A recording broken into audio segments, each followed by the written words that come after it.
on News Talk 105.9 WMAL. O'Connor and Company. It's 7:36 now on a incredibly busy and frankly historic morning here in the nation's capital. It's the first working day here in Washington after a war.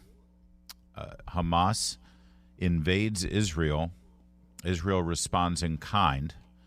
And the developments there in the Middle East, as well as the reaction here in Washington, is at the absolute top of our ledger as our morning develops. We'll give you the latest out of Israel in just a few moments. Also, we're going to check in at 8:35 with General Jack Kane about what the U.S. military involvement might be as we see the carrier group Gerald Ford move into the region. I'm Larry O'Connor alongside Patrice Onwuka. Patrice, good Monday to you. Good Monday, Larry. It's definitely not a Monday, though. No. It's serious today. Merianne Jensen, Prince William County. She's sort of our eyes and ears for the school board there.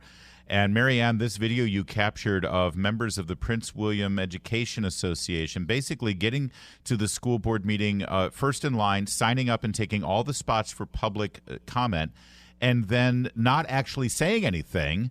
And as soon as public comment's over, they just get up and leave. This is a bullying tactic to keep the citizens from being able to speak at the meeting. How did the school board allow this, by the way? Well, Larry, good morning. That's the million-dollar question, and I've been in contact with several of the board members talking with them about this. You know, the whole issue for them was because they're angry. The PWEA is angry at the school board as well because they are not having a fair agreement with collective bargaining. And so their whole point of getting up that night was the first speaker, whose name's Jared Gay. He is an open Marxist. He stood up and said, we're going to do what you do to us. We're going to ignore you. So be prepared. So I thought, what are they going to, what shenanigans are they going to pull this time? And they called 5 names. Nobody stood up. And they were all in the audience. I know who they are. They were all there just sitting quietly.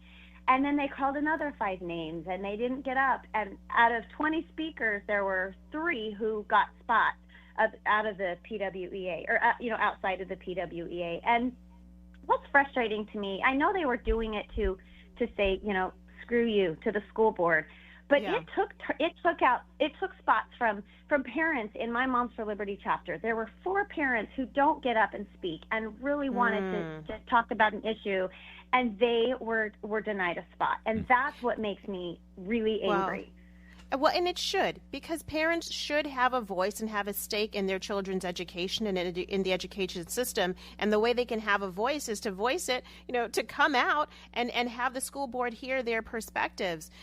Now, when I first saw this, I just assumed that this was about ensuring other parents don't get to stand up and maybe talk about curriculum or what's going on in the classrooms. But you're saying, and thank you for the clarification, that this is more just the teachers union trying to extract some during their negotiations process. But do you think that this is absolutely a tactic that they would willingly employ if they did want to silence parents about something going on in the classroom or about policies? Absolutely. And that's where I'm trying to nip this in the bud. With the conversations that I've had with school board members, I said, that they will do this again.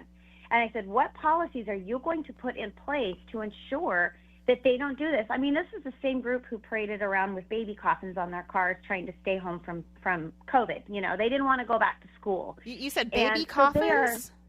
They did. At the beginning in 2020, when us parents, I've been in the trenches from the beginning. We were, showing up to schools, trying to get kids back to school. And the first school board meeting that they had, these teachers had baby coffins on top of their cars pulling into the school board meeting, and they were booing and hissing at the children for holding signs saying, "Get me back to school." So I wouldn't put anything past them. Now that they know that they can do this and there is not a mechanism in place that stops this, they will continue to do this, and that's my fear. And so the conversations I've had with several of the school board members have been, well, we have to get it on the agenda to be able to speak about it. It takes time. And then they say, we don't want to trample on their First Amendment rights. Well, where's my First Amendment right? Where's my friends who want to speak? Where are their rights? Yeah, in fact, that's the battle. so obviously the school board will need to do something. I suggest that they have for the time for the public commentary. If you're an employee of the school system, you should get a separate time. How about we have public commentary from parents and taxpayers and citizens, and then a separate. If you're an employee, you want to speak out, you have a separate time on the agenda for that. That's one option. But while we wait for the school board to do something, which is not a great option, what can parents do at the next meeting? Do they just have to show up early? What's the plan? So how it works is they set a time Saturday morning at 8 o'clock before the school board meeting. So school board meetings are the first and third Wednesday of every month. So the Saturday before each of those meetings at 8 o'clock, the agenda comes out and you're able to sign up for a time. When I speak, I set my alarm for 7:59 and I am on it. But that's what these school board members did. I think they set their alarms, they got all the spots. And so we're just going to have to get that out to our chapter and to the community that, you're going to have to be on it at 8 o'clock. There's people who sign up and speak every single time, and they just get up and mumble about something. Yeah. And it's just just to have their voices heard. And I've talked, like I said, I've been in contact with several of the members, and I've said, hey, what about once you speak, you have to take a couple meetings off. I don't speak every time. I speak once every several months. I bet you could. I think everybody should have a chance. Well, I could, but they're trying to stick them and they tune me out. That's sure. all right. They tune me out. They need new blood. More people hear you here anyway, Merianne Jensen. We appreciate you being our eyes and ears down there and Yes. keeping them honest. Sure. We've got an election coming up, and I hope everyone in Prince William County is paying attention. Thank you, Merianne. Great stuff as right, always. Thank you.